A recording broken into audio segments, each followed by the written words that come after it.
എല്ലാവർക്കും നമസ്കാരം. ഇന്ന് ഞാൻ ഈ വീഡിയോയിൽ കൂടി നിങ്ങളോട് പറയാൻ പോകുന്നത് സോളിഡ് വുഡ് ഇൻറ്റീരിയറിന് പൊതുവെ ആളുകൾ ഉപയോഗിക്കാത്തത് എന്തുകൊണ്ടാണ് ആൾട്ടർനേറ്റീവ് ഓപ്ഷൻ എപ്പോഴും ആളുകൾ നോക്കുന്നത്, സോളിഡ് വുഡിന് പകരമായിട്ടുള്ള എന്തൊക്കെ മെറ്റീരിയലാണുള്ളത്, അതെന്തുകൊണ്ടാണ് കൂടുതൽ ആളുകൾ പ്രിഫർ ചെയ്യുന്നത് എന്നതിനെക്കുറിച്ചാണ്.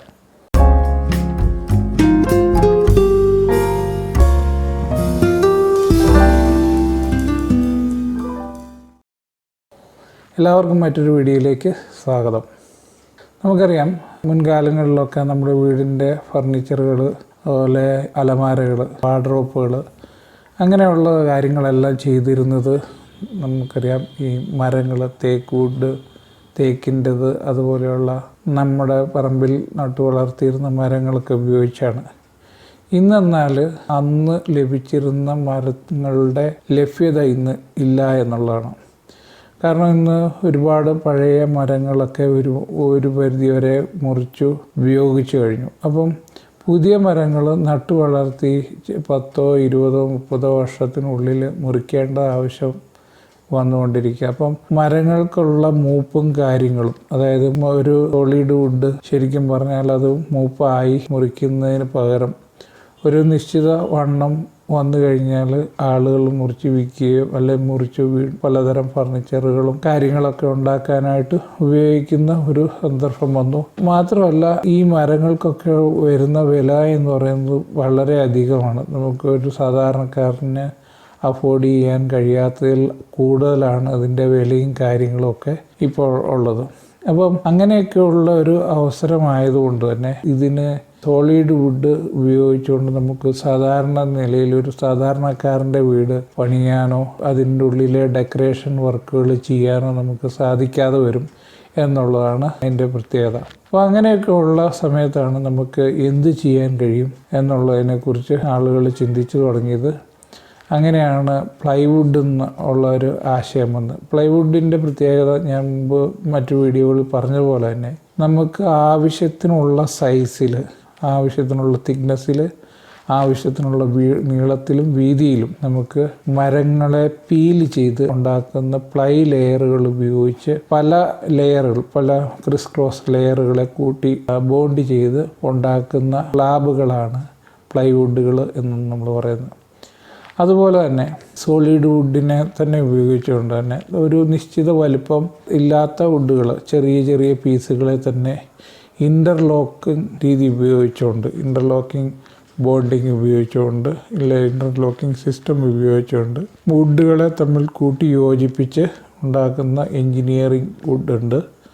അതുപോലെ തന്നെ നമുക്കറിയാം റബ്ബർ വുഡ് ഉപയോഗിക്കുന്നുണ്ട്. റബ്ബർ വുഡിനെ പ്രത്യേക രീതിയിൽ കെമിക്കൽ ട്രീറ്റ്മെൻറ്റും കാര്യങ്ങളും ചെയ്ത് ഈ പറഞ്ഞ പോലെ ഇൻ്റർലോക്കിംഗ് സിസ്റ്റം ചെയ്ത് ബെൻഡാവാത്ത രീതിയിൽ, അതുപോലെ കേടാവാത്ത, കുത്തിപ്പോകാത്ത രീതിയിൽ ഉണ്ടാക്കുന്ന ബോർഡുകളായിട്ട് ഇന്ന് മാർക്കറ്റിൽ അവൈലബിളാണ്. പലതരം ഫർണിച്ചറുകൾക്കും അതുപോലെ വീട്ടുപകരണങ്ങൾക്കും ഇൻറ്റീരിയർ വർക്കുകൾക്കൊക്കെ ഉപയോഗിക്കാൻ പറ്റുന്ന നല്ല മരങ്ങളായിട്ട് ഈ എൻജിനീയർ വുഡ് ഇപ്പോൾ പ്രചാരത്തിലുണ്ട്.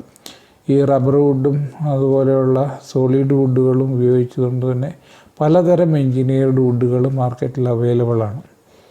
അതുപോലെ തന്നെയാണ് ഇന്ന് ഉപയോഗിക്കുന്ന ഒരു പ്രത്യേകതരം ബാംബു പ്ലൈ എന്ന് പറയുന്ന മെറ്റീരിയലുകൾ. അതുപോലെ കേരള ബാംബു ബോർഡിൻ്റെ ഫ്ലോറിംഗ് ടൈലുകൾ, ബാംബു ഫ്ലോറിങ്ങുകൾ ഇന്ന് മാർക്കറ്റിൽ അവൈലബിളാണ്. അതുപോലെ ബാംബു ഉപയോഗിച്ചുകൊണ്ട് തന്നെ വിവിധതരം ഫർണിച്ചറുകൾ ഉണ്ടാക്കുന്ന രീതികൾ ഇന്ന് കേരളത്തിലും സൗത്ത് ഇന്ത്യയുടെ വിവിധ ഭാഗങ്ങളിലും അതുപോലെ പല മലേഷ്യ പോലെയുള്ള ഈസ്റ്റേൺ ഏഷ്യൻ രാജ്യങ്ങളിലൊക്കെ പ്രചാരത്തിലുണ്ട്.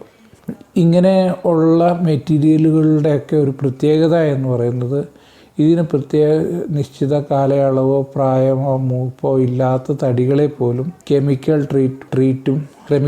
ട്രീറ്റ്മെൻറ്റും അതുപോലെ പ്രത്യേകതരം പ്രോസസ്സിങ്ങിലൂടെ കടത്തിവിട്ട് അതിനെ ട്രീറ്റ് ചെയ്ത് സാധാരണ സോളിഡ് വുഡിൻ്റെ കടുപ്പവും ഈടും കിട്ടുന്ന രീതിയിലേക്ക് നമുക്ക് മാറ്റിയെടുക്കാൻ പറ്റും എന്നുള്ളതാണ് അതിൻ്റെ പ്രത്യേകത.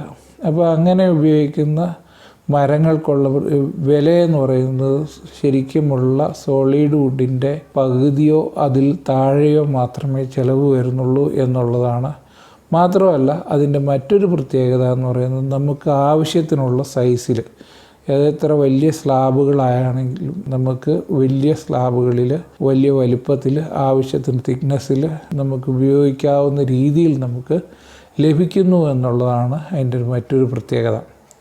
അപ്പോൾ ഇങ്ങനെയൊക്കെയുള്ള കാര്യങ്ങളാണ് ഫർണിച്ചറുകൾ ഇപ്പം ആധുനിക രീതിയിലുള്ള ഫർണിച്ചറുകൾ ഉപയോഗിക്കാനായിട്ട് ഉപയോഗിക്കുന്ന എഞ്ചിനീയറിംഗ് വുഡുകളും സോളിഡ് വുഡിന് പകരമായിട്ട് നമുക്ക് ഉപയോഗിക്കാവുന്ന വുഡുകളും ഈ നിലയിലാണ് മാർക്കറ്റിൽ ലഭിക്കുന്നത്.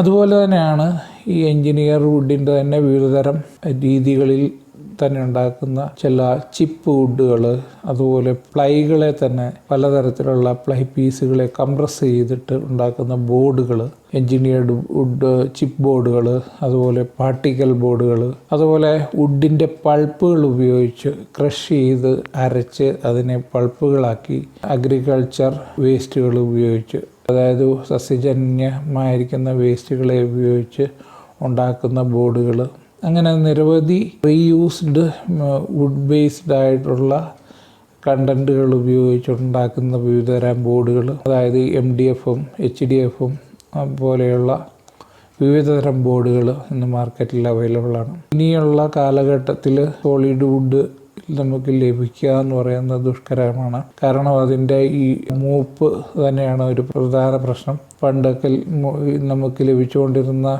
50, 80, 100 വർഷങ്ങൾ പഴക്കമുള്ള മരങ്ങൾ കിട്ടാതില്ലാത്ത ഒരു സാഹചര്യത്തിലേക്ക് എത്തി.